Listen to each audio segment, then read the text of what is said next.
version, comme je vous disais au début, 7.3, là c'est 7.3.1.26 et l'autre, et j'étais en 7.2.8.10. Alors peut-être vous aurez une version un peu différente sur votre Inuit, mais en tout cas, sous ANA c'est 7.3, donc c'est la toute nouvelle version. Donc, quand vous le lancez, vous accédez directement à ça. Ici, vous pouviez aussi configurer l'accès, mais moi j'ai choisi d'afficher mes favoris, et avec une interface vraiment modifiée. Alors, on va faire quelques tests de rapidité. Et d'abord, je vais vider mon cache. Et en fait, c'est un peu différent aussi pour vider son cache. Donc, par exemple, ici, il fallait faire ça. Et ensuite, moi, je faisais all, par exemple. Voilà. Et là, si j'arrive à retrouver, c'est dans confidentialité, effacer données confidentielles. Vous avez ça. Et ensuite, vous appuyez sur tout. Voilà. Donc, c'est un peu bizarre comme truc parce que c'est... on n'est pas habitué à utiliser des menus comme ça pour générer des actions. Mais une fois qu'on l'a fait une fois, enfin ça va quoi. Il n'y a pas de souci. Donc j'ai vidé tout ça et on va aller voir. Bon, d'abord je vous montre quand même un petit peu l'interface. Vous avez les URL là-haut que vous allez chercher. Vous avez le clavier qui s'ouvre. Alors un petit truc un peu étrange, c'est que quand je lance une URL, j'ai le clavier splitté là qui s'ouvre en QWERTY. Pourtant ici dans langue d'écriture je suis en français. Si je sélectionne anglais, je reviens en QWERTY. Si je resélectionne français, je me retrouve en AVERTY. Donc bon, il y a un petit bug ici, voilà. Et le problème, c'est que quand vous fermez le navigateur et que vous le réouvrez, bah, il est encore en QWERTY.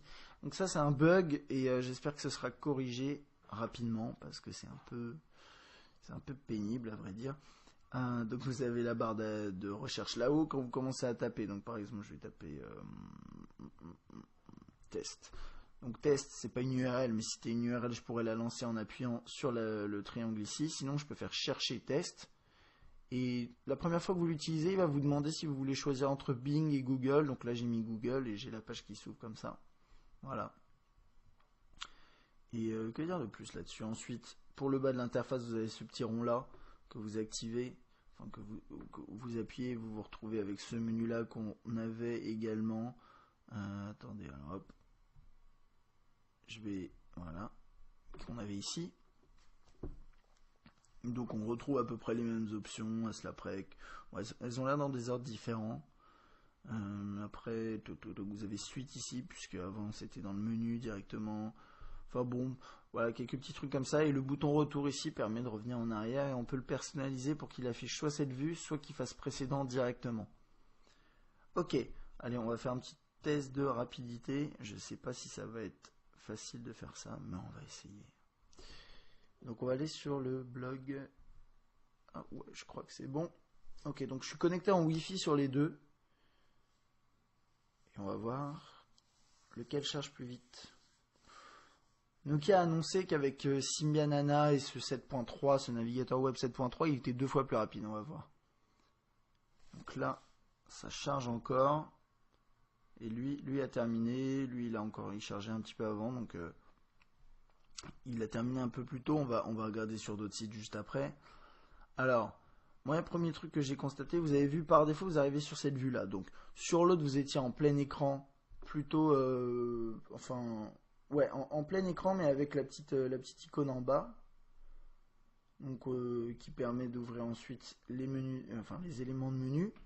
Sur l'autre, vous êtes plutôt en pas exactement plein écran, mais avec toujours l'URL qui est affiché en permanence. Par contre, vous pouvez la faire disparaître quand vous commencez à défiler. Et hop, vous la faites apparaître. Ah, zut, j'ai cliqué.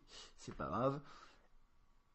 Je vais attendre un petit peu. Et ce qui est intéressant aussi, c'est que par défaut, la vue est un peu plus zoomée. Alors, je sais pas trop pourquoi. Là, voilà, c'est la vue par défaut sur l'un et l'autre. Mais en tout cas, ici, elle est un petit peu plus zoomée. En termes de fluidité, si vous regardez bien sur cet élément JavaScript, on va attendre qu'il bouge. Voilà, sur le Suana, là, c'est extrêmement fluide. Et sur l'autre, c'est un petit peu saccadé. Donc ça, c'est pas mal également. Quelques modifications de fluidité, des ajouts, des améliorations. Petite chose aussi, niveau interprétation, on avait ce problème-là de d'iframe qui s'affichait avec un petit rectangle autour. Là, on l'a pas. Donc, ça veut dire qu'a priori, il y a pas mal d'autres éléments qui devraient s'afficher aussi mieux.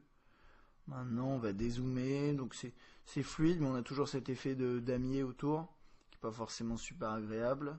Donc là, je suis en plein écran sur les deux, et c'est vrai que bon, ça a l'air de s'afficher mieux, mais on n'est pas encore au top. Par exemple, là, moi, sur ces sites-là, enfin, sur Blog N8 en tout cas, et sur Test Mobile aussi, mais c'est aussi sur d'autres sites, on a toujours ce bug qui fait que les titres, ils sont sur la gauche, que des éléments, ils sont un peu flottants.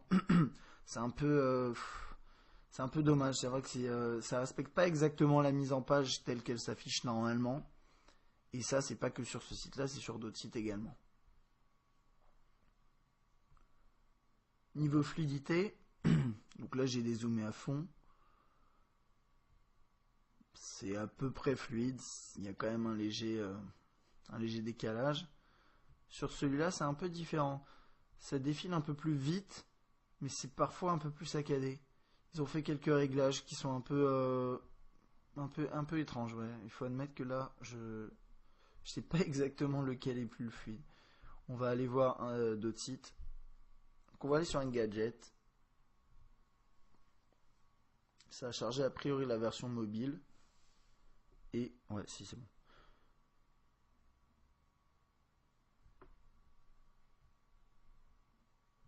Donc là, j'ai l'impression que celui-là est terminé un peu avant, mais comme là-bas, on la voit pas s'afficher par défaut, c'est un peu compliqué. Là, je pense que sur la version mobile, ils sont arrivés au même niveau en termes de rapidité.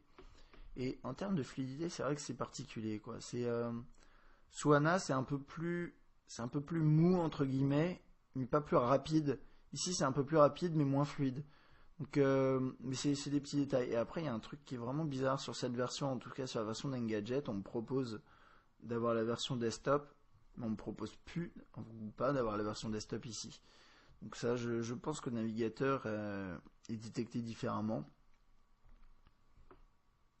Je pense qu'il supporte de toute façon un peu plus de choses que celui-là. Et après, on va faire un petit test benchmark que j'avais pas du tout lancé avant, et donc je sais pas du tout quel résultat on va avoir. Donc là, je suis en train de charger la version bureau du site engadget.com.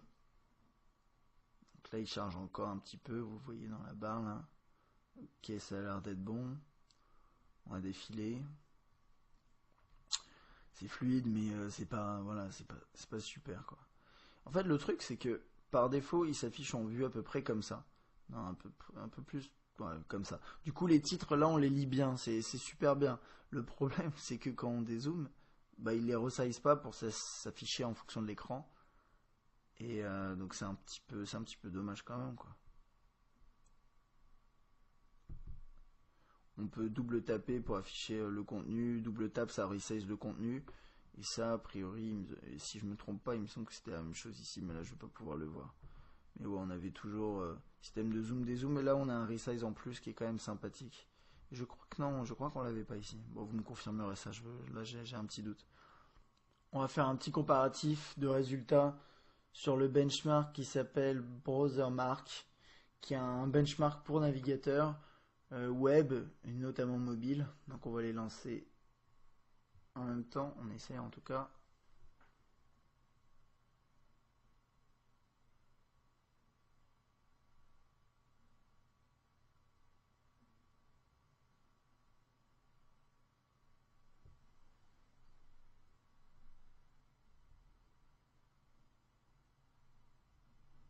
J'ai l'impression que c'est quand même beaucoup plus fluide, même si c'est pas encore au top.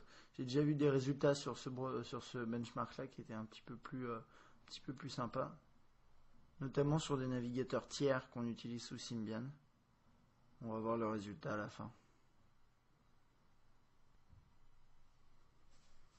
Ok, donc le premier à avoir terminé, c'est assez logiquement celui sur la 7.3, donc le N8 Swana, avec 21 260 points. Donc 21 260 points, on peut le comparer à d'autres, on va voir ce que ça donne.